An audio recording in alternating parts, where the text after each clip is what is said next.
이스라엘에 내려오는 전설에 의하면 아주 훌륭한 목수 한 명이 있었다고 합니다. 그런데 이 목수는 동물들이 지는 멍에를 상당히 잘 만들었대요. 멍에가 어느 때 쓰는 거죠? 동물에게 씌워서 짐을 나르거나 밭을 갈 때 쓰는 거죠. 그런데 이 멍에가 불편하면 자꾸 움직여서 피가 나거나 또는 상처를 주거나 일을 제대로 할 수 없대요. 효율이 오르지 않는다고 합니다. 그래서 동물에게 잘 맞는 멍에를 잘 만드는 목수는 아주 유능한 목수에 속한다는 거죠. 그래서 단순히 나무를 가지고 뭔가를 하는 것이 아니라 그만큼 잘 알기 때문에 능력이 대단하다고 합니다. 그리고 멍에라는 것은 비단 동물만 사용했던 것이 아니라 사람들도 멍에를 사용을 했대요. 옛날에는 그래서 동물을 부릴 정도의 어떤 돈이 없으면 직접 자기가 만들어서 멍에를 메고 밭을 가는 사람도 있었다는 거죠. 그러니까 멍에라는 것이 상당히 중요하겠죠.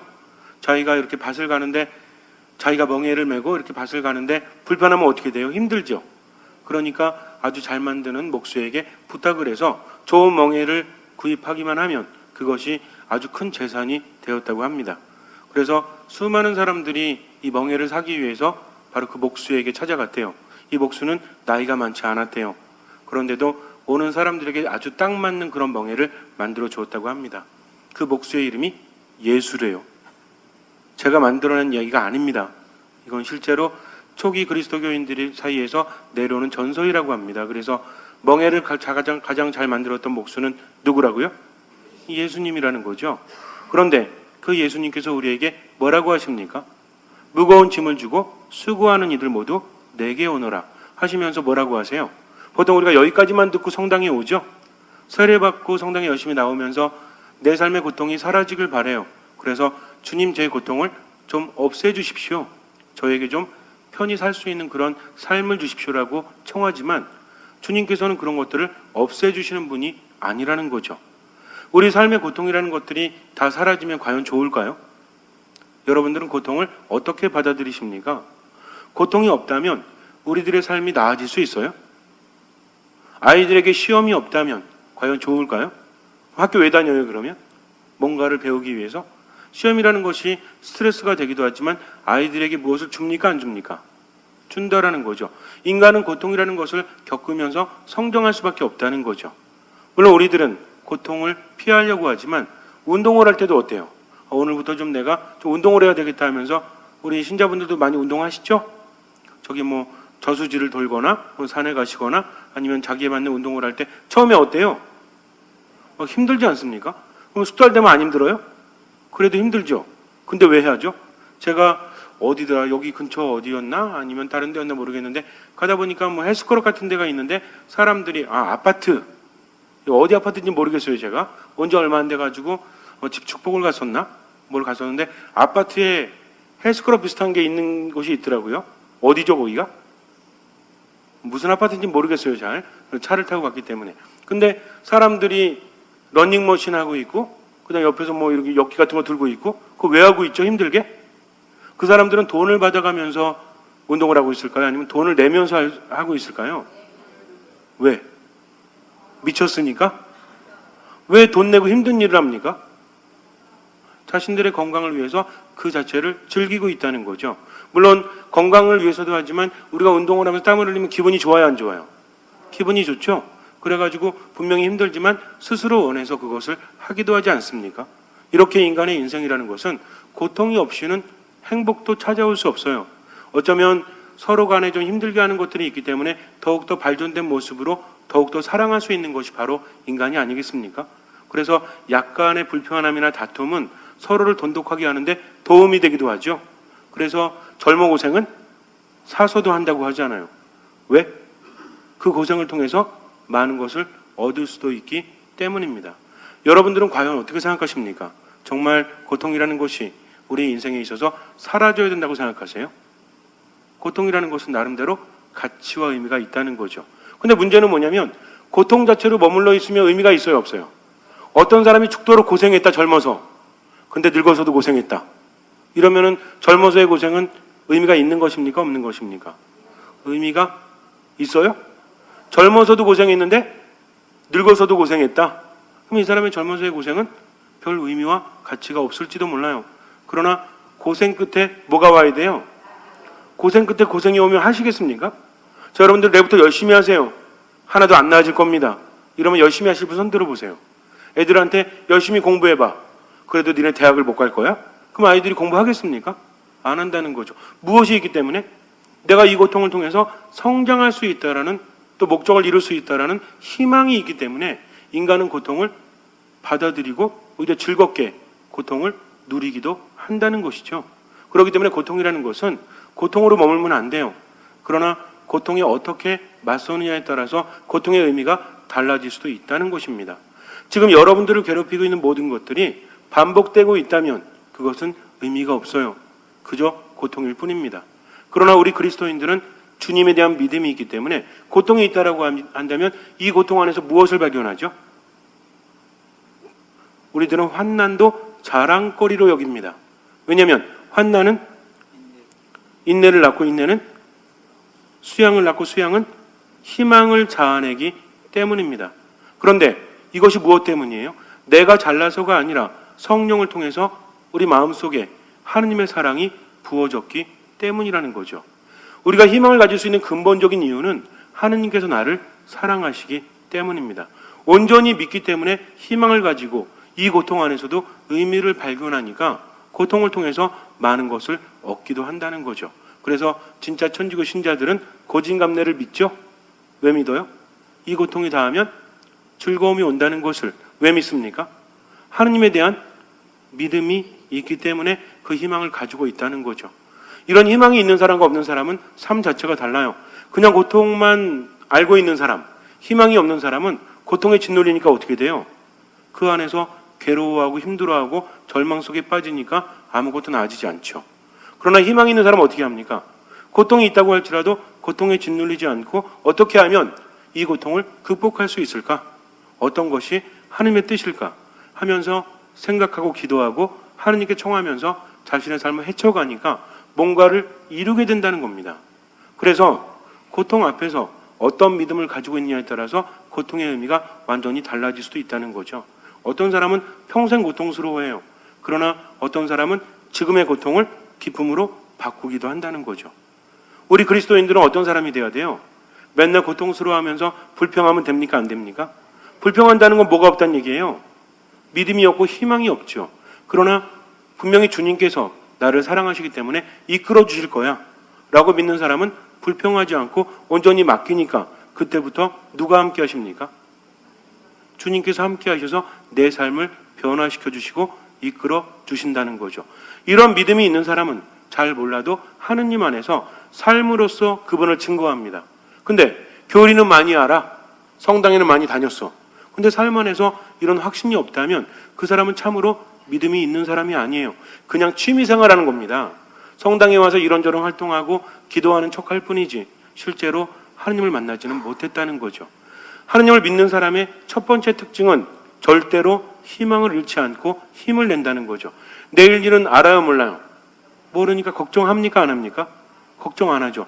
오늘 걱정만으로 족하기 때문에 하느님께 모든 것을 맡기기 때문에 지금 최선을 다하는 사람, 이런 사람이야말로 참으로 하느님을 믿는 참된 그리스도인이라는 거죠. 여러분들도 그렇게 사셔야 되겠죠? 근데 그게 쉽게 돼요, 안 돼요? 안 됩니다. 그래서 무엇이 없이는 하느님의 도우심이 없이는 할 수 없다는 것을 명심하셔야 돼요. 나는 다 할 수 있어. 내일 걱정은 내일에 미루고 오늘은 그냥 편히 즐겨야지. 이런 사람은 하느님과 함께하지 못하는 겁니다. 하느님과 함께하는 사람은 뭘 하죠? 기도합니다. 또 하나 뭐예요? 말씀 안에 머문다는 거죠. 또 한 가지 뭡니까? 미사에 온전히 머물기 때문에 이 사람은 믿음이 있기 때문에 겸손하죠. 겸손하니까 누구의 말씀대로? 하느님의 말씀대로 순명하면서 살아간다는 거죠. 이 원칙을 절대로 잊지 마세요. 제가 여러분들에게 미사 때마다 반복하지 않습니까? 이거 잊으면 삶 안에서 절대로 하느님의 뜻대로 살아가지 못합니다. 기도하는 사람만이, 말씀 안에 머무는 사람만이 그분의 뜻이 무엇인지를 알 수 있어요. 미사에 참여하는 사람만이 성체를 모시고 그분의 힘으로 살아갈 수 있다는 겁니다. 욕에 빠지면 생각만으로 머무는 것은 믿음이라고 말할 수 없다는 거죠. 근데 가만히 보니까 예수님께서는요, 무거운 짐을 지고 수고하는 이들은 모두 내게로 오라고 하셨는데 문제는 뭐예요? 오면 무조건 그 짐을 없애주겠다라고 말씀하시지 않는다는 겁니다. 많은 사람들이 여기 속죠. 그래가지고 지나가다 보면 교회 뭐라고 써 있어? 무거운 짐을 지고 수고하는 이들 모두 내게로 오너라. 여기만 써 있죠. 그러니까 갔어. 근데 문제는 뭐야? 내 삶이 변하질 않네. 그러니까 하느님을 믿어도 별 소용 없구나라고 말합니다. 그러나 성경은 거기서 끝나지 않아요. 예수님께서 뭐라고 합니까? 무거운 짐을 지고 수고하는 이들 모두 내게 오면 내가 너희를 편히 쉬게 하리라. 여기서 끝나는 것이 아니라 그 다음 뭐예요? 내 멍에를 메고 나에게 배워라. 나는 마음이 온유하고 겸손하니 나에게 배우라는 말씀입니다. 그러니까 예수님께서는 뭘 메란 얘기예요? 멍에를 메라는 얘기죠. 우리 이렇게 생각할지 몰라요. 아니, 내가 멍에 메려면 뭐하러 여기 왔겠어? 라고 말하지만 세상에는 공짜가 없습니다. 아까도 말씀드린 것처럼 인간한 존재 자체는 고통 속에서 뭔가 의미를 발견해야만 행복할 수 있다는 거죠. 여러분들의 소망은, 하느님 안에서 여러분들이 가지고 있는 소망은 평생 아무 걱정 없이 배부르게 먹고 잘 살다가 죽는 것입니까? 이게 진짜 소망이에요? 한 번뿐인 인생인데 때로는 힘들고 괴로워도 더 깊은 의미를 느낄 수 있는 사람이 참으로 좋지 않습니까? 그냥 평생 배부르고 평생 그냥 편히 쉬려면 어떻게 하면 돼? 누워가지고 계속 주사 맞으면 돼요. 그럼 편안하게 뭐 고민도 없고 걱정도 없을 거 아니에요. 그러나 우리가 살아가면서 정말 중요한 것은 내게 다가오는 모든 고통들 안에서도 의미를 발견할 수 있는 사람, 이런 사람만이 진정 행복할 수 있다는 것입니다. 이거 잊으시면 안 돼요. 주님께서는요, 그냥 편하게 쉬게 하는 분이 아니라 우리로 하여금 세상을 누리게 하시는 분이죠. 그렇기 때문에 뭐 하라고 하십니까? 내 멍에를 메고 나에게 배워라라고 말씀하십니다. 이걸 하지 않으면 세상을 그대로 이겨낼 수 없기 때문이죠. 여러분들 바닷가에서 뭐 윈드 서핑이라고 하나요? 그래가지고 이제 뭐 바다에서 파도 타면서 이렇게 좀 누리는 사람들 보셨어요? 되게 멋있죠? 하고 싶죠? 근데 그 사람들이 왜 그렇게 됐겠어요? 그냥 바닷가 가면 해변가에 그냥 이렇게 배 깔고 앉아가지고 뭐 이거 선탠이나 하면서 그냥 편히 지내면 즐겁지 않아요? 근데 그것도 지겹지. 가만히 있으면 뭐 하고 싶어? 나도 저거 하고 싶어. 근데 그 사람들은 한 번에 그것을 누렸습니까? 아니라는 거죠. 연습을 하고 또 연습을 하고 노력을 한 끝에 그 자유로움을 누릴 수 있다는 겁니다. 인간의 존재는 이런 존재예요. 그냥 편히 살면서 높은 경지에 올라가지 않든지 아니면 조금 고생스럽더라도 뭔가 노력을 하면서 높은 경지에 올라가든지. 여러분들은 어떤 인생을 원하십니까? 조금 고통스러워도 높은 경지에 올라가는 즐거움을 맛보고 싶지 않으세요? 그래서 우리가 산에 올라갈 때도 케이블카 타고 올라갈 때하고 걸어서 올라갈 때하고 기분이 같아요, 달라요? 우리 몸이 그렇게 만들어줬다니까요. 마음이 그렇게 만들어줬다니까요. 이거 마음대로 안 됩니다. 여러분들 케이블카 타고 산에 올라가셔가지고 나는 땀을 흘리면서 올라갔어. 기분 좋아져야 돼. 아무리 외쳐도 기분이 좋지 않아요. 근데 한 걸음 한 걸음 올라가면 힘들어 죽겠죠. 근데 올라가가지고 바람이 딱 불면 어때? 너무 시원해. 그리고 도시락 까갖고 먹으면 누가 더 행복해 할까요? 케이블카 타고 올라온 사람은 어때? 속도 안 좋아? 아침 먹은 지 얼마 안 됐으니까. 그러니까 아무리 맛있는 음식이 있어도 맛이 있어요, 없어요? 근데 산 올라온 사람은 어때? 밥 먹은 지 몇 시간 안 됐는데 굉장히 맛있게 먹죠? 그래가지고 그럴 때 먹는 음식은 그 무엇과도 비교될 수 없다. 세상에서 가장 맛있는 게 뭔지 아세요? 배고플 때 먹는 거래요. 그러니까 사람은 그렇게 만들어줬다는 거죠. 진짜 행복은 바로 거기서 누릴 수 있는 것입니다. 그런데 여기서 멍해라는 것은 우리를 고통스럽게 하는 게 아니에요. 어떤 분은 그래요. 야, 내가 무슨 짐승이야? 멍해를 나한테 주신다고 그래? 라고 하지만 우리가 멍해를 매는 이유는 무엇입니까? 남의 밭에서 억지로 끌려와서 멍해를 매는 것이 아니라는 거죠. 예수님께서 뭐라고 하십니까? 내 멍해를 메고 나에게 배워라라고 말씀하십니다. 멍해를 보면 저도 뭐 농사에 대해서는 잘 모르지만 이스라엘에서 일반적인 멍해는 두 개로 이루어져 있습니다. 그래서 소나 말 몇 마리가 두 마리가 끈다는 거죠. 그래서 밭을 갈 때도 한 마리가 아니라 멍해를 몇 마리한테 매? 두 마리한테. 무슨 얘기인지 아시겠어요?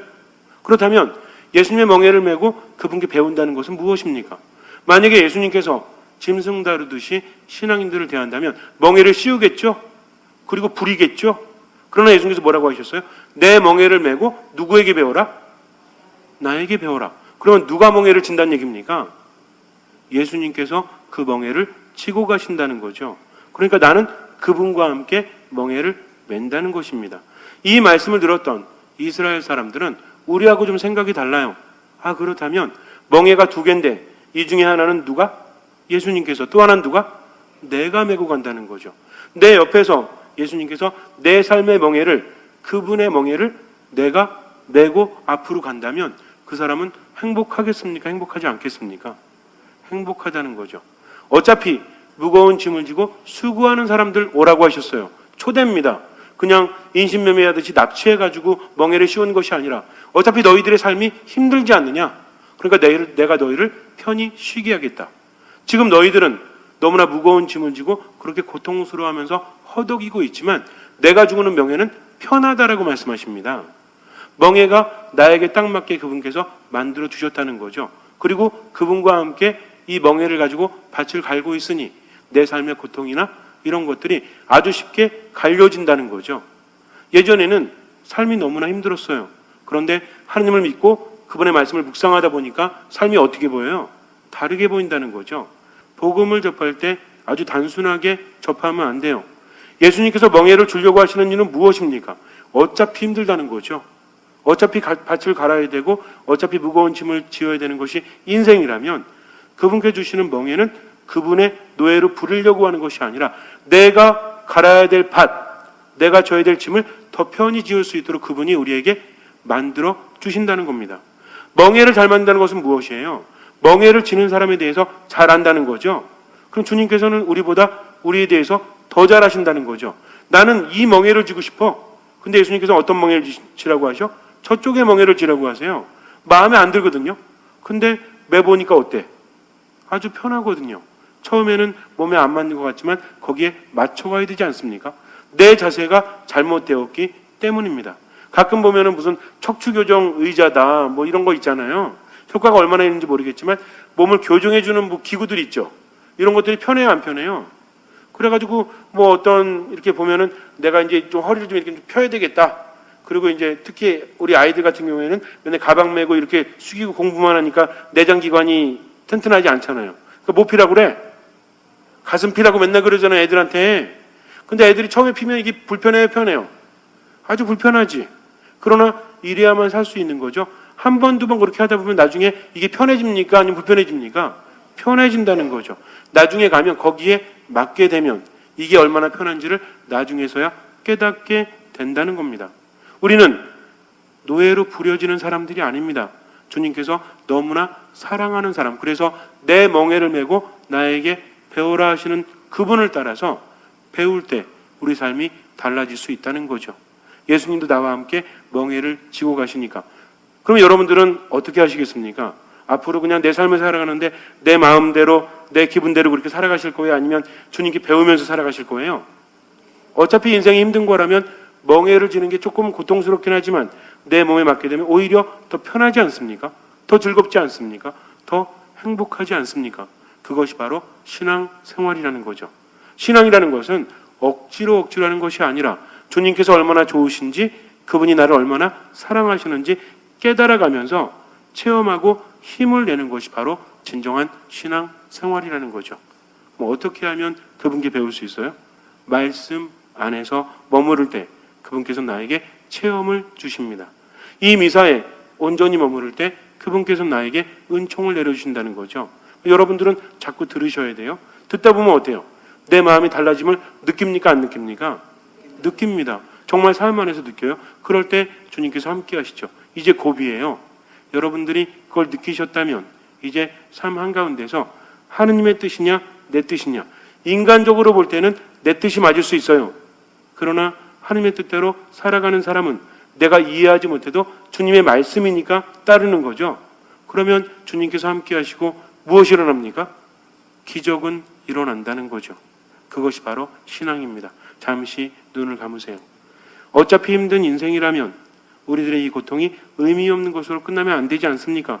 그러니까 주님께 희망을 두십시오. 주님의 말씀대로 세상을 살아가십시오. 조금은 억울하고 조금은 화가 나고 조금은 마음이 상해도 그래도 기도하십시오. 말씀 안에 머무십시오. 그리고 주님을 위해서라도 그분의 뜻대로 사랑하면서 살아가십시오. 또 인생에 비전이 없다고 할지라도 힘을 내서 오늘을 열심히 살아가십시오. 주님께서는 어두운 곳에 빛을 주시는 분입니다. 그분은 불가능한 것을 가능하게 만드시는 분이죠. 그러니까 믿음을 가지고 온전히 머무십시오. 주님께서는 그 믿음을 보시고 우리 삶에 놀라운 기적을 일으켜 주실 것입니다. 아멘.